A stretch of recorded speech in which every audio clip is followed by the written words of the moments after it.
I'm a walking dad joke. At least that's what Mom said. Today, I'm going to recap a 2009 action thriller film called Echelon Conspiracy. In the capital city of Washington, D.C., a lady heads to the nearby metro station, guided by a text indicating that she'll uncover the truth she's been searching for at crossing 1114. Yet, upon reaching the spot, all she encounters is her untimely demise from an oncoming train. Concurrently in Thailand, Max, an American tech specialist, is wrapping up his final task in the region. Once done, he returns to his accommodation to prepare for his journey back to the States. To his astonishment, an unmarked parcel awaits him. It contains a state-of-the-art smartphone, albeit without any indication of its purpose. Setting the phone aside momentarily, Max switches on the television. The ongoing debate about a contentious security finance bill aiming to empower the NSA with enhanced global surveillance tools dominates the news. Suddenly, an anonymous message on the newly acquired phone informs him of a limited-time, half-price offer at the hotel. Upon verifying with the front desk, Max learns it's legitimate and chooses to extend his stay. Simultaneously, in Russia, a hairless man gets a notification about the activation of another phone. Throughout the weekend, Max unwinds but remains updated with current events. He discerns that the legislation failed by a single vote, and NSA chief and bill advocate Burke remains silent.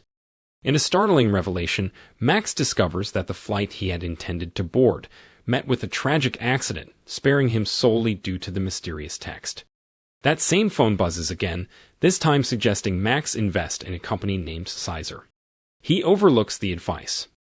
However, upon commending the hotel staff for their ingenious promotional tactic, he's met with blank stares. Returning to his suite, Max attempts to trace the message's origin through the phone service, only to hit a dead end with an unknown sender response. To deepen the enigma, he learns from the news that Sizer's stock prices have surged, indicating a missed golden opportunity for him. Come dawn, another message surfaces, directing him to journey to Prague, Czech Republic. Upon landing, a persistent Russian taxi driver, Yuri, aggressively pitches his services. Initially reluctant, Max finally concedes, lured by Yuri's unbeatable fare. During their ride, Yuri is taken aback upon seeing Max's phone, noting its model hasn't been officially released. Seizing the moment, Yuri hands over his business card, mentioning his side gig involves tech and gadgets. Upon reaching his hotel, Max contacts the delivery service regarding the mystery package. However, they cite privacy reasons and decline to divulge any information about the sender. Just then, a new text directs Max to the casino, specifically to slot machine 13, hinting that a jackpot is only 4 spins away. Even though someone is already at the machine, Max, not wanting to miss out again, offers the player €100 for his spot. As foretold, Max hits the jackpot in his turn. The casino's surveillance team, led by John, having witnessed this exchange and the unexpected win, grows suspicious. Max's mysterious streak continues as another message guides him to Blackjack Table 6. Trusting the text, Max bets all his winnings and comes out victorious again. Observing Max's reliance on his phone, John dispatches a security guard to inform him that phones are prohibited in the gaming area. Wanting to keep this golden goose of messages coming, Max contacts Yuri for a workaround that would let him access the messages without physically having the phone on him. Yuri agrees but mentions it'll take time. Upon his return to the hotel, Max stumbles upon a heated altercation between a man and a woman named Kamila. Jumping to her rescue, Max ends up receiving a solid punch that renders him unconscious. During his brief blackout, Kamila swiftly clones the SIM card of his phone. When Max regains consciousness, with the aggressive man now absent, he attempts to charm Kamila, and they decide to converse later. On the other side, John's team is flummoxed. Despite their efforts, they can't find any trace of Max's texts in any system, a feat they find inexplicable. Later, Max rendezvous with Yuri, who outfits his phone with a Bluetooth-enabled text-to-speech device, allowing Max to hear the texts through an earpiece in the casino. Yuri expresses intrigue over these covert messages, noting their unique ability to mask the sender's identity. Curious, Max inquires if Yuri could trace the message's origin. Yuri, though interested, points out that the advanced tech and contacts he'd need for such a hack are back in Moscow. Max heads back to the casino, and with the guidance whispered into his ear via the earpiece, he secures another win.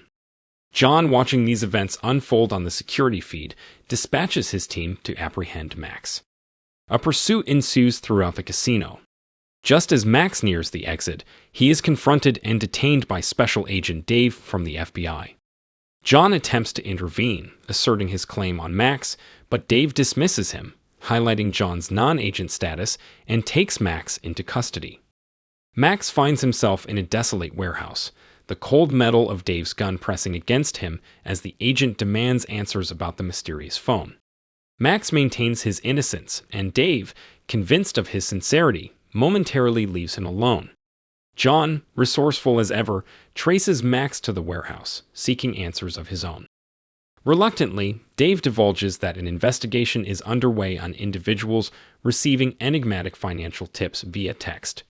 The recipients, all American, share no discernible connection. The list includes a prominent credit bureau executive, a realtor, and the unfortunate woman from the subway, a DoD IT administrator. She had received a text urging her to disable the Pentagon's firewalls. Each message is untraceable, and interrogating the recipients is impossible. They met their end under mysterious conditions. The FBI, aided by Burke's advanced espionage network, intercepted these texts, leading them to Max. A reluctant alliance forms between Dave and John, with Max involved to evade incarceration. Dave retains custody of the phone, urging Max to remain in his hotel for safety. The following day, John consults Mueller, the casino's proprietor, who instructs him to spare no expense in unveiling the enigmatic texter. Concurrently, Dave contacts Burke, who commits to activating his tracking mechanism in 3 hours. Amidst this, Max, confined to his hotel, receives a call from Kamila. Their conversation, steeped in the exchange of personal stories, unfolds over drinks at the hotel's bar. However, their intimate exchange is cut short as John and Dave arrive to mobilize Max. The plan is clear. They've pinpointed a trace and require 3 subsequent messages to lock onto the source. Max's role remains unchanged. He is to follow the text instructions. To facilitate this, John hands Max additional casino chips to commence the operation. Max dives back into the casino, wagering everything on the line. However, this round ends in defeat. Subsequently, he receives a chilling message. Another attempt to shut down the phone would seal his fate. While the outcome seems dire, Burke's team manages to pin down the sender's location to Maryland, USA. Yet, in a shocking twist, Burke instructs everyone to disable the tracking systems at once.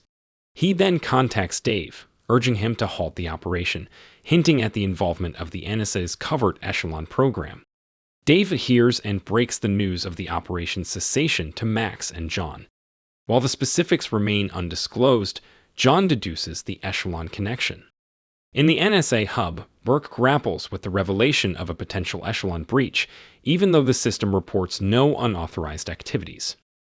In the interim, John apprises Mueller of Dave's actions, the confiscated phone, and his suspicions surrounding Echelon. Mueller instructs John to keep a vigilant eye on Max, suspecting the shadowy organization might make another move, given Max is still breathing. That evening, an intimate moment unfolds as Max visits Kamila at her residence. They exchange dreams and aspirations, culminating in a passionate night. Dawn breaks, and as Max is momentarily preoccupied, Kamila receives a cryptic call, insinuating she must detain Max within the premises. Concurrently, a new text with a location pops up on the mysterious phone. Burke tasks Dave with dispatching an agent to pose as Max and investigate. Dave expresses reservations, doubting the feasibility of the ruse. His concerns prove valid when the substitute agent meets his end in a manipulated traffic light-induced accident. Max, now engrossed in understanding Echelon, discovers the program's vast capabilities of intercepting civilian communications. A proposed but unapproved enhancement could have added invasive surveillance within homes. Kamila, attempting to divert Max's attention, grows more affectionate and slips, mentioning Omaha, a detail about Max she shouldn't have known. A gut-wrenching realization hits Max. Kamila might not be who she claims. However, before confronting her, Kamila spots a lurking sniper poised on an adjacent rooftop. She lunges, shoving Max to safety. Surveillance feeds reveal additional threats ascending the building. As Kamila scrambles for a concealed firearm, the sniper lands a shot, wounding her arm. Resorting to sheer instinct, she uses a fire poker to impale the entrance, incapacitating an assailant. However, another intruder penetrates the abode, drawn to the sounds Max unwittingly makes from his hiding spot in the bathroom. Kamila, in a bid to protect Max, dashes across the apartment, evading the sniper's bullets and lunges at the intruding mercenary, igniting a tussle. As the mercenary gains the upper hand over Kamila, Max intervenes, piercing the attacker's leg with a brush handle. This provides Kamila the opening she needs to subdue and ultimately neutralize the threat. The sniper, hearing the distant wail of police sirens, makes a hasty exit. But the surprises aren't over. John emerges, revealing his alliance with Kamila. Recognizing that the apartment's safety is compromised, John swiftly ushers Max out, while Dave, outside, retrieves the phone and is met with an ominous message demanding Max. As they drive away, John warns Max about the NSA's extensive reach and suggests they stay under the radar. Max proposes a visit to Moscow to enlist Yuri's expertise on analyzing his SIM card. While John expresses skepticism, Max's argument about Russia's advanced tech and their dwindling options wins him over. Thankfully, John possesses Kamila's earlier cloned SIM card details and can solicit Mueller's assistance for a secure journey to Russia. Upon their Moscow arrival, Burke, courtesy of his espionage network, detects their presence and dispatches Dave in pursuit. The duo rendezvous with Yuri, who, after an initial scare from John, pledges his assistance, setting a 3-hour timeline. During this interval, Max and John roam Moscow streets, where Max learns of John's FBI exit. He openly opposed Burke's intrusive surveillance tactics. Upon their return to Yuri's, they uncover a startling revelation. The mysterious messages weren't from an external breach, but were Echelon's own doing. Echelon's vast surveillance prowess informed its predictions, from intercepting crucial plane fuel analytics, private stockholder conversations about Sizer stocks, to real-time casino card counting and slot machine predictions. Their deep dive into this revelation is abruptly halted by the FBI's arrival, prompting John and Max to make a swift exit via a back door. They commandeer a nearby van, instigating a high-octane chase through Moscow streets. Their escape bid hits a snag when they inadvertently head into the path of an oncoming train. Armed, John capitalizes on Dave's momentary vulnerability, firing at his vehicle, causing a fiery explosion. Dave returns the phone to Max, conceding that Echelon seems to uniquely favor him. He acknowledges that even Burke can't lay a finger on Max now.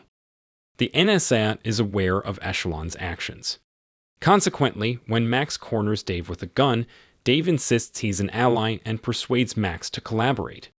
The subsequent message they receive points them to Omaha, where Max had completed his first computer assignment. The location is a renovated hangar that a startup intended to use for bandwidth leasing. Max recalls finding the choice of a hangar for housing servers peculiar. The enterprise failed to attract clients and was auctioned before its launch. The present owner remains elusive. Upon reaching, the FBI forcefully enters the sealed hangar, revealing a room populated solely by servers. A directive arrives on Max's phone, prompting him to authorize BIOS to enable external data reception on the servers. With Burke's endorsement, Max, using his administrative credentials, dives into the servers, only to discover them void of data. Leaving the hangar dejected, an FBI agent approaches with a revelation. The hangar's last known proprietor was the now-deceased realtor, who had also been receiving mysterious messages. Further, this realtor's credit card was linked to the purchase of Max's phone. A light bulb moment for Max leads him back into the hangar, where he discerns Echelon's scheme to relocate from its original location to these servers, effectively eluding Burke's control. The puzzle pieces fit. Echelon intended to transition, and Max was its key. The Pentagon's defenses were lowered by the IT professional from the subway station to facilitate this shift. Echelon's ambition was clear: self-upgrade, especially since Congress didn't sanction the proposed enhancement. Its current abode was transitory. Echelon aimed to embed itself in every digital system globally. Dave urges Max to counteract, but a stern warning message from Echelon arrives. Max observes Echelon flaunting financial data, realizing it's effectively held the entire populace's finances hostage. This revelation shines light on another victim's profession, who was affiliated with the nation's prime credit data repository. Destroying these data centers would lead to catastrophic financial losses. Max embarks on a technical journey to bypass security protocols to halt Echelon's advancements. As Dave communicates the developments to Burke, a shocking twist emerges. Burke, it appears, desires Echelon's evolution, viewing it as the realization of his ambitions. Bypassing the need for congressional approval, Burke claims he's acting under presidential directives. This revelation creates a rift, leading Dave and John to defy Burke's commands. As a result, Dave is terminated from his position, and Burke dispatches agents to pursue the defiant duo. As Dave and John brace themselves, utilizing their limited weaponry against the impending assault, Max spots the computer's camera and microphone. He slips on the earpiece, establishing direct communication with Echelon. Probing deeper, Max learns from Echelon that its fundamental mission is to ensure the U.S. national security, which it interprets as safeguarding the freedoms enshrined in the Constitution. Any entity undermining these freedoms is deemed a threat. Acting on this insight, Max instructs Echelon to review all online content opposing the upgrade bill. Absorbing this data, Echelon discerns its own potential menace to American liberties, prompting it to deactivate itself. This self-termination occurs just as the FBI overwhelms Dave and John, leading to their capture.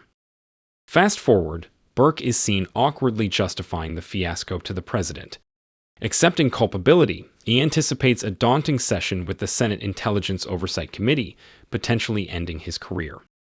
Elsewhere, Mueller rejoices upon learning the resolution of the Echelon issue. Thanks to Kamila's financial intervention, Max is soon freed from incarceration. Legal proceedings are abandoned, as stakeholders wish to keep the Echelon debacle under wraps. With Burke's influence waning, John contemplates Dave's invitation to rejoin the FBI. Meanwhile, Max reconnects with Kamila. She reveals that the bail funds and a substantial reward for Max were courtesy of Mueller. Eager for respite, Max proposes a French getaway to Kamila, fulfilling her long-held dream. Amidst these developments, a message from Yuri pops up on Max's device, lauding him for his efforts. Cut to Moscow, Yuri undergoes a transformation, adopting a cleaner look as he dons his captain uniform. It's unveiled that he's been an operative of the Russian security service. The earlier introduced bald man, his superior, praises Yuri, acknowledging that their covert efforts steered the Americans towards a favorable outcome. If you enjoyed this video, don't be shy to hit the like button, and if you disliked it, hit the dislike button twice, just to be sure. It would be best if you watched the whole movie. Thank you very much for watching. Please subscribe for more videos like this.